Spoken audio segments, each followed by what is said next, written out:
Can I ask you a question? If I ask you, how are you? But you were having like a absolutely shit day. Your entire day just sucked so much, and you hated that day. So many things just went wrong. You went on the wrong bus. You got to school late. You're very disrespectful for your parents. So in turn, they were really disrespectful to you. Now, in that kind of situation, what would you answer when someone asks you, how are you? The majority of people will say, I'm good, right? Even in this kind of situation. So, because they know that the question, how are you, is not really a question. It's just a way of greeting. So the proper answer, of course, is, I'm good, I'm doing well. So you will probably say that. But correct me if you are that honest and you wouldn't say that. But yeah. Now, let's move on to the second stage of this question. I find this very interesting, by the way, because most of the times people choose to tell a truth or a lie whenever we are being confronted with a situation. A lot of people lie to pretend to be slightly better, to pretend to have a more fulfilling life, to pretend to be better at something. But when someone tells the truth, sometimes they feel more free. They feel like they have less burden, and then they're less stressful when they do speak the truth. Now, the second part of the question is, if a guy comes up to you and they freshly got a haircut, and they got like a really tight fade, and they ask you, how's my haircut? Now internally you see this guy and you're like, okay, I don't really like this. To be completely honest, I think he looked way better before with slightly longer hair. Now, how can you speak to this guy? What kind of reaction would you have? Would you say, okay, this look good. I really like it, man. Good job there. Nice cut. Or you go ahead and tell him the truth. Sorry, I personally find your haircut just not that good right now. Overall, it looks great, right? On your face, everything just look pretty fine. But I see the sides are a little bit too short with the fade, and I feel like you look slightly better. It suits your face shape slightly better with longer haircut. I can tell him this truthfully without actually hurting him, because this will be a constructive piece of information, and he will take this information to be something useful, to reconstruct himself, and next time he might get a better haircut. So that piece of information might be of use for him, but most people choose to say, nice cut, bro, good stuff, nice haircut, something like this. Most people would choose to lie in this situation. So this is a very small case of a white lie. White lies are lies you tell that you think that might be beneficial for the person you're telling this to and makes them feel better. But it's still a lie fundamentally, because you're not speaking the truth, you're intentionally diverging your speech from what you truly think about, the truth in your mind. So now, this is very interesting because when we accelerate this even further, so when a doctor tell you, for example, that your grandpa has lung cancer, a doctor says to you, now there's two options right here. The doctor kept on saying, one, you can tell your grandpa that unfortunately you've got lung cancer and you have got maybe around 5 years to live. Or you can tell your grandpa that it's nothing really. It's just a minor deficiency of vitamin. And you'll get over this by just eating a little bit more vegetable. There's two of these options. The most majority of people, again, will choose to lie because this is a significant white lie. Because if they don't lie, their grandpa might be having a lot of mental issue after they heard the truth, the hard truth of being potentially hospitalized for a really long time with cancer. And they want their grandpa to live an ignorant but blissful life for the remainder of his day. That's understandable. However, I will actually argue that even in this case, the truth, speaking the truth, being completely honest, is still more useful. Hear this out. So if you actually tell your grandpa, in that case, that, now, sorry grandpa, do you have cancer? But you do need to trust in this case. in this case, the grandpa has enough life experiences that he has been through so many difficulties in his entire life up to this point to become a grandpa. He probably went through financial crisis, he probably went to war, he probably did countless working hours just to provide for his family and provide for the people that he loved. That included you, potentially. Now, he has went through all this. His mental toughness is very strong as a person. So when, in this case, you tell him that you have cancer, maybe he will be down for a couple of days. Okay, maybe he will be kind of sad and depressed and moody and grumpy for a couple of days, couple of weeks, maybe even a couple of months. But after some time, people are going to return to their average level of happiness. Study has shown even someone that went through a car accident, so if they're high in happiness, generally, they tend to feel a lot of more positive emotions and tend to feel less negative emotions on the average. Even if these people have car accidents, they lose both their legs. After a few months, around 2 months, their happiness level will return to the setback level of before. So they'll be as happy as when they are completely healthy with 2 legs. So this was very interesting because there's this thing called hedonic adaptation. This is pretty much a mental process that make people feel and generally adapt to the kind of situation they're in. So if they have moved to a better condo, after some time, maybe a few days, they will start to adapt. Their brain will adapt to the base level of happiness of living in this high-end condo. So they will no longer feel the happiness of living in the high-end condo because they're getting used to it. So as negative emotions. After they heard this truth that they have lung cancer, your grandpa might say, okay, I feel bad, and then he's gonna be down for a couple of days, as he's gonna be pretty depressed for a couple of days.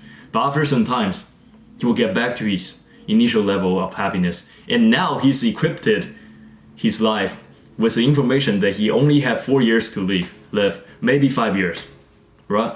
Around the maximum 10 years. He knows this information. Now he's gonna treasure his time.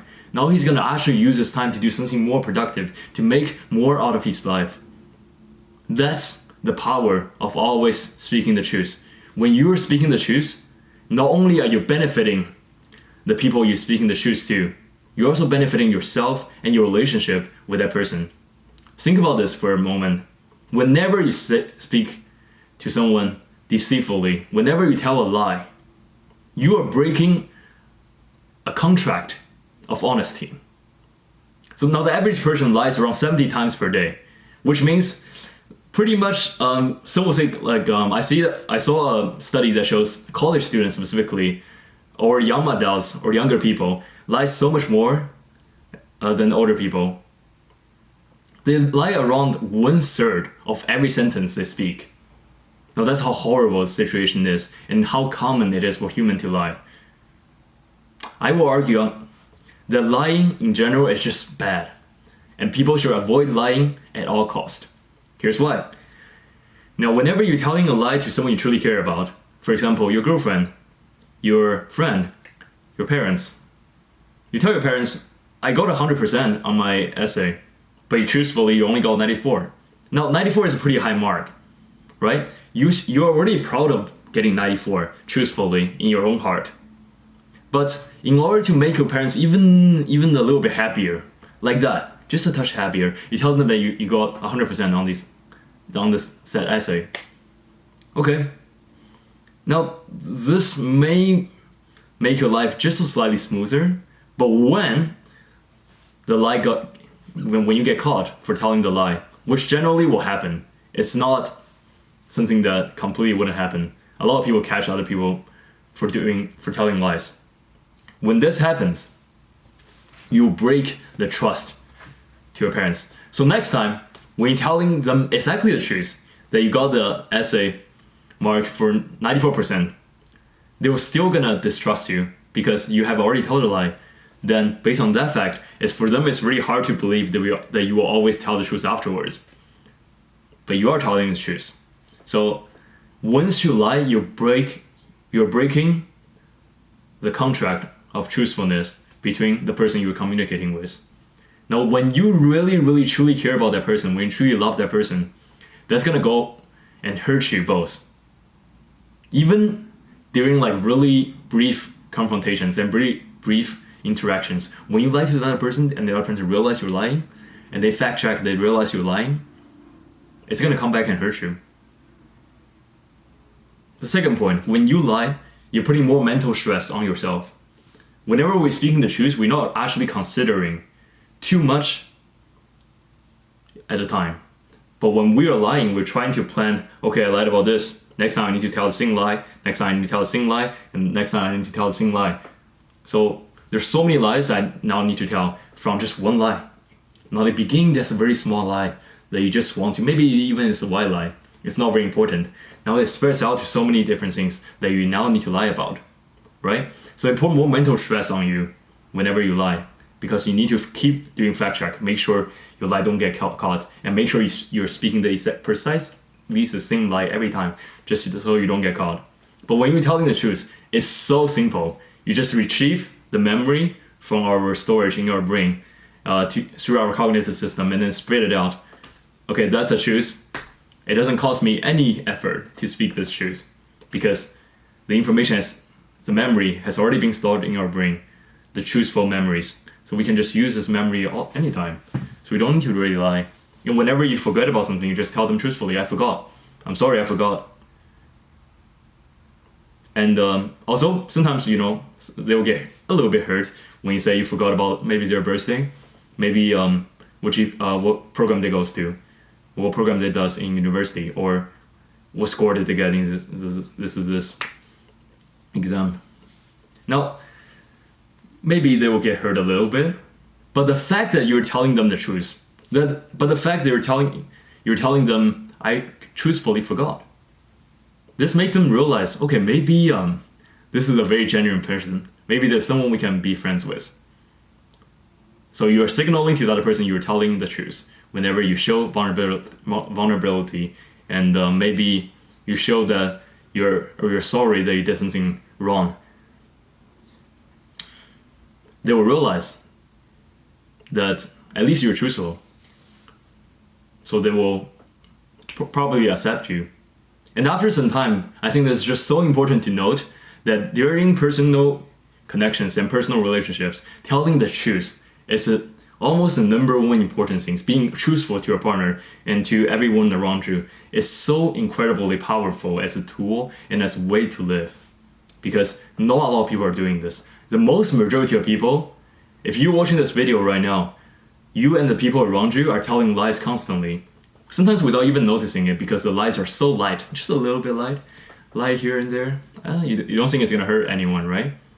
But when this will happen, when your lie get caught, that's gonna hurt your relationship. Not only gonna hurt your relationship with the person you're telling the lie to, maybe the other person they are observing or in the friend group will also distrust you because you have told this lie, and you can no longer be trusted as a source of honest information. Sometimes it is attractive to tell a lie because we want to present ourselves as the best person we can possibly be presenting ourselves.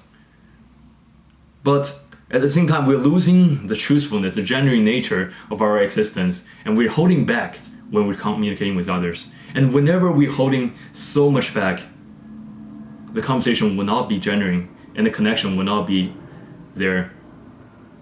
So I want you to rethink about this. I personally make an oath to you that I, TJ Ho, will never lie again. I think it's entirely possible to never lie in our entire life. Even white lies, I will eliminate them. Whenever I'm tempted to tell a white lie, I will change it to a gentle suggestion. So when a person comes to me and asks me, how's my haircut, bro?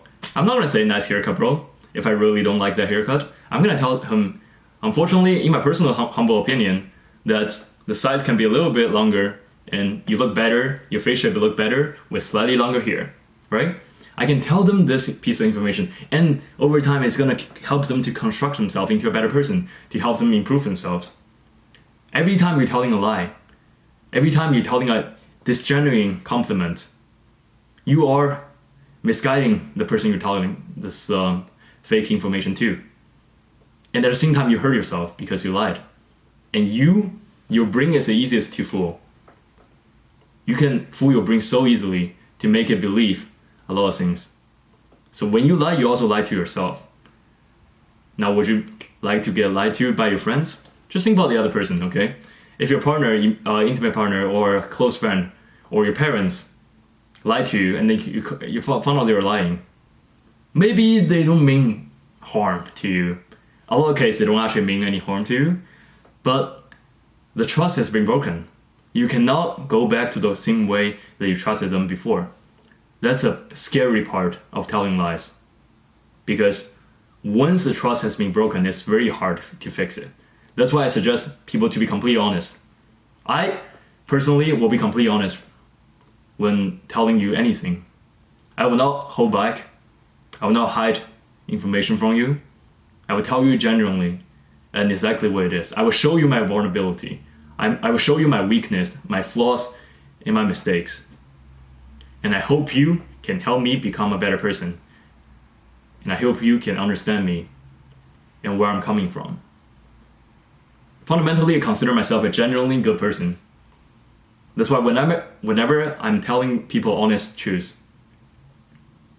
I know people are not gonna judge me too much for what I'm telling them.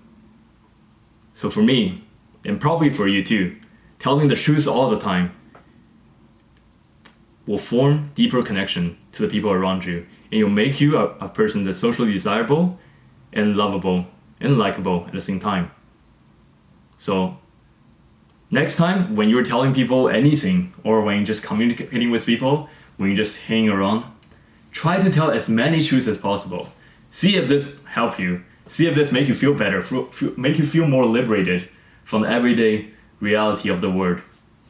There's so many lies, white lies, deceptions around us, floating around in our social sphere. Whenever we are communicating with others, whenever we're in a dinner settings, people are boasting themselves, people are telling mad jokes and then telling a very inflated version of themselves.